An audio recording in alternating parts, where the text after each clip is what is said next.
Hello guys, welcome back to my channel. তো আজকে ছিল আমার বান্ধবী দিদির বিয়ে, তো তার জন্য সকাল থেকে একদম জোর কদমে কাজকর্ম চলছিল। আর এখানে হচ্ছিল ছাদনাতলা সাজানো, আর ছাদনাতলা সাজানোর পুরো দায়িত্বটা দিয়েছিল আমার উপর।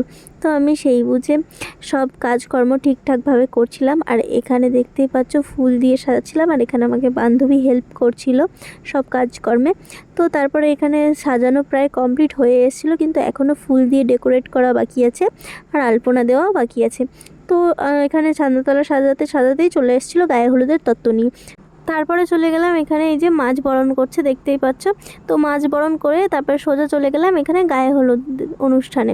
তো তারপরে এখানে চলে আসলাম গায়ে হলুদের অনুষ্ঠানে। এখানে দেখতেই পাচ্ছ এখানে বরণ করা হচ্ছে, আশীর্বাদ করা হচ্ছে। তো এবার গায়ে হলুদ ছোঁয়ানো হচ্ছে দেখতেই পাচ্ছ।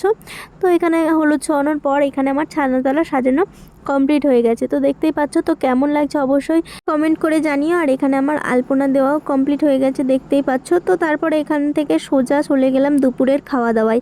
তো এখানে দুপুরের খাওয়া দাওয়া চলছিল, তো আমরাও খেয়ে নিলাম। তো আমাদের খাওয়া দাওয়া কমপ্লিট করে তারপরে এখানে হচ্ছিল গর্ত খোঁড়া দেখতেই পাচ্ছ।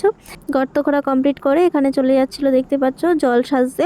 তো আমি বেশি দূর যাইনি, জাস্ট ভিডিও করার জন্য একটা বাড়িতেই গিয়েছিলাম। তো একটা বাড়িতে ভিডিও করে আমি চলে এসেছিলাম বাড়িতে। তো বাড়িতে প্রায় 1-2 ঘন্টা পর তারপরে জল সেজে বাড়ি আসলো। তো সন্ধে হয়ে গেছিলো। তারপরে এখানে ওকে স্নান করানো হবে, তার জন্য অনেক নিয়ম ছিল, সেই নিয়মে আমাকে নো এন্ট্রি করে দিয়েছিল। তো তারপরে কিছুক্ষণ পর আবার সব দেখলাম আমাকে এন্ট্রি দিল।